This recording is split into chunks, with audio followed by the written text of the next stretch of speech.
I felt like I was a strong Muslim. It was a really bad idea to date somebody from another faith. I wanted to go out with her. And I kept saying no. Academic failure, ran into the wrong crowd. It was just a bad time. Get enough courage to stand up. Made a very specific choice. I would not be the same person I was today. Found myself at a crossroads. Never too late to turn your life around. With my children, I want to make sure that talking about Jesus is as normal as talking about absolutely anything else.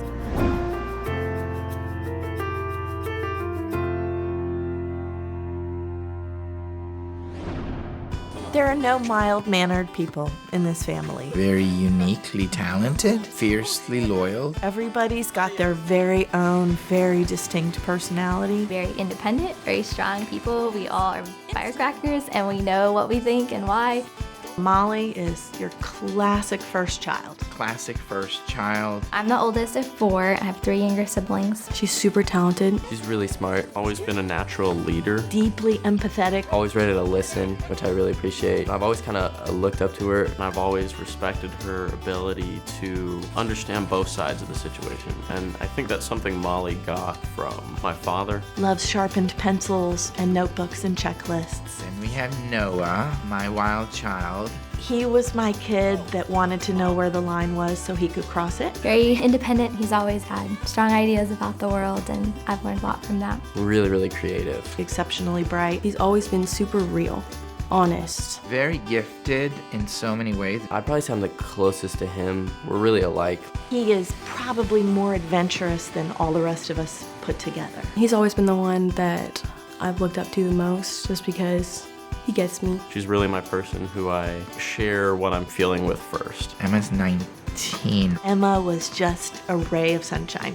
all the time. Very gifted artist. Super outgoing. She looks at people and she knows how they're feeling. She has a natural ability to comfort people. I think that's a God-given gift that she has. It's just fun to watch how she's blossoming. And then we've got Isaac down at the bottom, so he's 17 now. I really like basketball. Thinks he's a better basketball player than I am. Time will tell. So far I can keep up.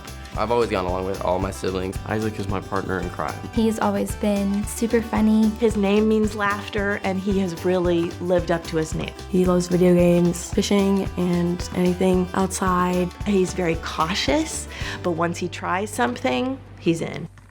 I know my parents love Jesus. We were at church every week, but we did not discuss God at home at all. It was amazing how God provided for us when we were both just young Christians working, poor as church mice, really, and we were relying on God to provide in different ways, and He did, and it stretched our faith. With my children, I want to make sure that talking about Jesus is as normal as talking about absolutely anything else.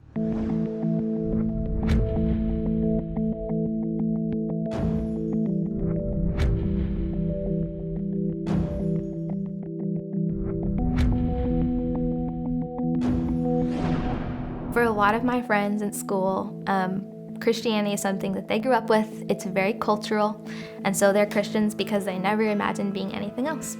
And for me, my dad made a very specific choice. He had enough courage to stand up for what he believes in and not just accept his own parents' faith. I think that can relate to me in that it kind of teaches me coming to your own conclusions rather than just accepting what other people tell you. I would not be the same person I was today. If our family was a member of the Islamic faith, we would be a very different family. It sets a powerful example. Impacted me because I wanted to make that same deliberate choice. I knew it was a choice because he made a choice. You can choose to love God at any time in your life.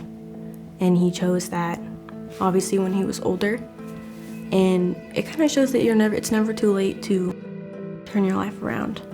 And his life needed to turn around. Raised in a strong Muslim home. As time progressed, my parents became more and more religious. Grew up in Pakistan. Islam, of course, dominated Pakistani society, and we were no exception. We had a lot of servants, and my parents were pretty distant. So there was sexual abuse that also happened as a child, and they just didn't even know how to talk about it. Mom, for example, discovered that, and she actually beat both me and the chef. And so I was 10 years old. I'm like, what did I do wrong? Started to feel very isolated, very lonely. I was raised by my aunt and uncle. My birth mom died giving birth to me, and she willed me to her cousin. Had I not been adopted, there's no way I could have come to the States. My birth dad was poor and didn't have the resources, whereas my adoptive dad had the income and the American consulate connections through GE to get me to the States. So at the age of 18, I got on a plane and came to the States to go to college.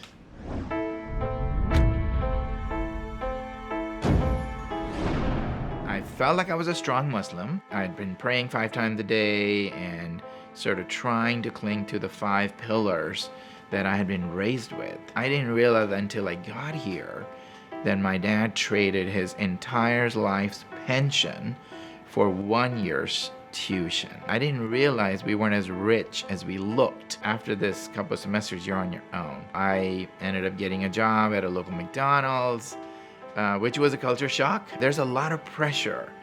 As an only child, there's no social security for your parents. You have to go back and provide or send money from here like many foreign students and immigrants do.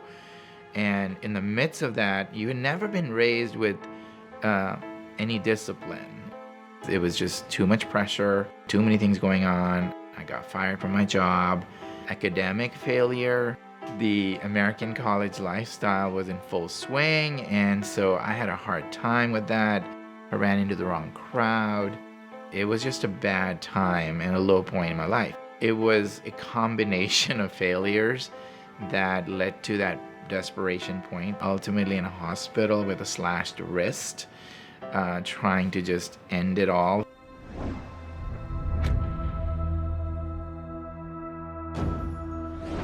This is the but God ... point.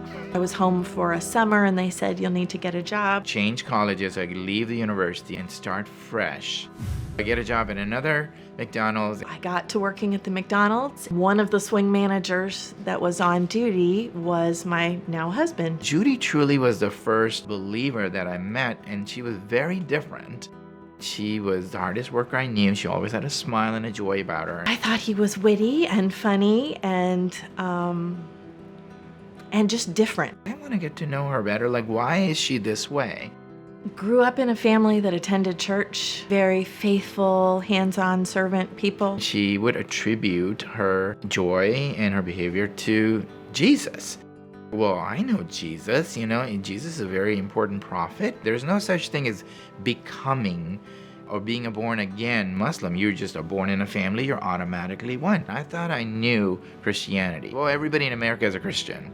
And because if your name is Mark or Luke, well, why wouldn't you be? It's just like having your name be Muhammad. He kept asking me out, and I kept saying, no, thanks. I think she wanted to get rid of me. In an effort to get rid of him, I said, how about you come to church with my family and I on Sunday? And rather than saying no, I said yes. Which was not what I planned at all.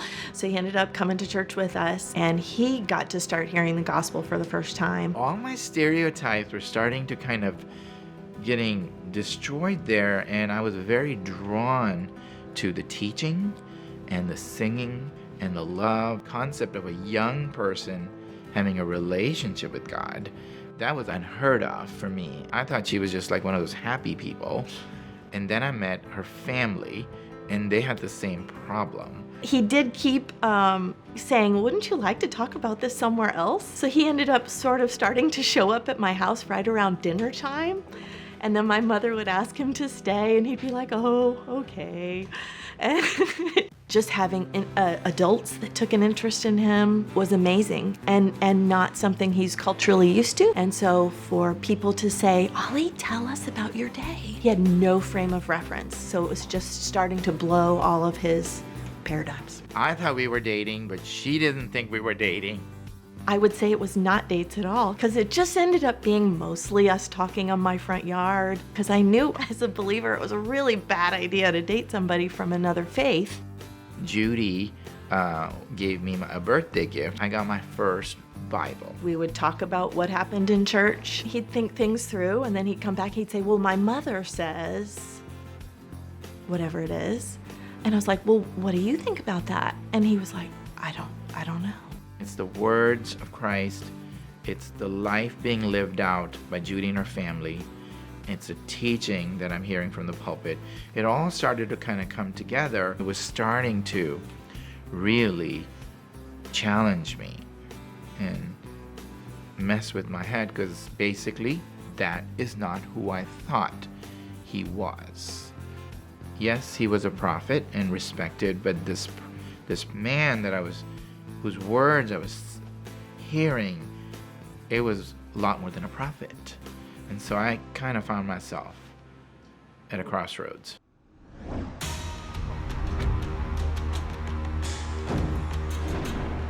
At this point, I've spent 6 months, which felt like 6 years, of just intense relationship and going to church and reading the Bible and getting at least intellectually convinced in my head that he is who he's saying he is. Thankfully, she had a friend. We were ending up having a conversation about this guy that I'm gushing about, and she's like, so what are you doing? You're like dating a Muslim. You're not supposed to do that. You can't be unequally yoked. And she's like, She made a very important decision at the end of this Immigrant concert that we went to. I said, so we really can't see each other anymore. And he was just like, what? No. He said, well, you know, when they got up there and they did that prayer thing at the end, he's like, I prayed that. Okay. I think I'm going to become a Christian. You know what? If that is what you did, fantastic. Best decision you ever made in your whole life. But I can't be here at the same time. You need to take some time and just get to know the Lord on your own. I was not expecting that response. So we ended up just breaking it off. So we didn't see each other for quite some time. That was an important moment, because at that point we went our separate ways, and I really didn't need that pressure to do it for her. That would have been frivolous. I'm still sort of living a dual lifestyle and doing some things when I'm not around Judy and her families. I'm still like partying and doing things. I was raised basically to say, you know, there's angels on your right and left shoulders, and one is counting your good deeds and one's counting your bad deeds. And I knew I had a lot of bad deeds going on. I continued to go to church on my own because I'd gone too far and learned too much. It was not about rules. It was about a relationship. The reason Judy and her parents were trying to be good was not to sort of earn any sort of checklist. It was to honor him. Very different. So that I found very attractive and made sense to me. I took 2 weeks off and read the book of Romans cover to cover. That's where I understood that I cannot earn my salvation through works. I kneeled down and accepted Christ. I was defenseless against his love. My life changed so radically. My words changed. My habits changed. There's no way I could psych myself into like changing like that. My theology was still a mess. All I knew was Jesus loved me, this I know, and I was convinced that he died for me. It was a very emotional time, but it was very alone. It was just me and God. I'm 21. I don't know what the implications of being coming to Christ from a Muslim background are. I had not gone into the Matthew 10 cost of following Jesus chapters very much, but I just knew I couldn't say no anymore.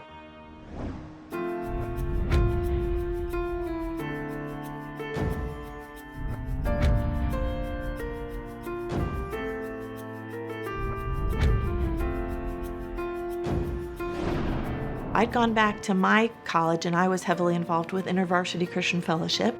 He got involved in an InterVarsity Christian Fellowship. Every once in a while, Judy would hear about, he's really become a Christian. One of those InterVarsity events, we ran into each other. We met awkwardly in the parking lot. He's like, you know, my life has changed. And I was like, yes, I've heard that. And he was like, would you like to go out with me? And I said, yes, I would. Things were very different at this point now because I was focused on Christ. My habits changed, my words changed, you know, and my relatives were like, okay, he's studying hard, he's showing up to work, he's not doing drugs, he's not cussing, he's a mess. What's wrong with him? Because if I credit that to Jesus, that's a problem. So the reaction was pretty much, you need to go back home to your mother, who had become a very strong Muslim leader for women in Karachi. He ended up going on a mission trip back to Pakistan to talk to his parents. There was no training on how to love a Muslim and tell them about Christ. So I learned it in a very Western way. So I took that small training, raised support, and off I go to Pakistan thinking I'm gonna just share all this great news with my parents. Little did I know what awaited me on the other end. There was a lot of cost. I did spend some time in a psychiatric ward. They're being persecuted. Parents didn't come to our wedding. A lot had hurt. This is not gonna look like your parents' house. Getting married, mistake. Love is a decision. Something had to change. I've never felt more sure there is a God. Christ has powerfully come to me. Best days with the Lord have to be ahead of me. It's up to me. There's no going back.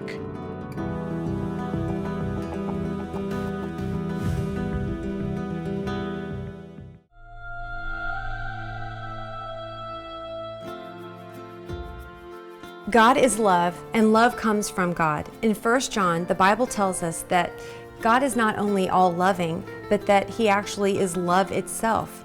The heart of the Parent Compass television show is to bring the transforming love of God to families everywhere. In every Parent Compass episode, true stories reveal family struggles and how their lives were radically changed by the love of God. Parent Compass, an award-winning television series, is completely funded by people like you. If you have been touched by God and you want to share God's love to others, would you please pass it on? Jesus tells us to go into all the world and to tell about Him. With your donation, you allow us to take this television show into many different nations and in many different languages, free of charge. And a portion of your donation goes to Parent Compass Outreach to feed starving children. Your gift does so much. To make your tax-deductible gift, go to parentcompass.tv/donate. That's parentcompass.tv/donate. And thank you for sending love and hope around the world.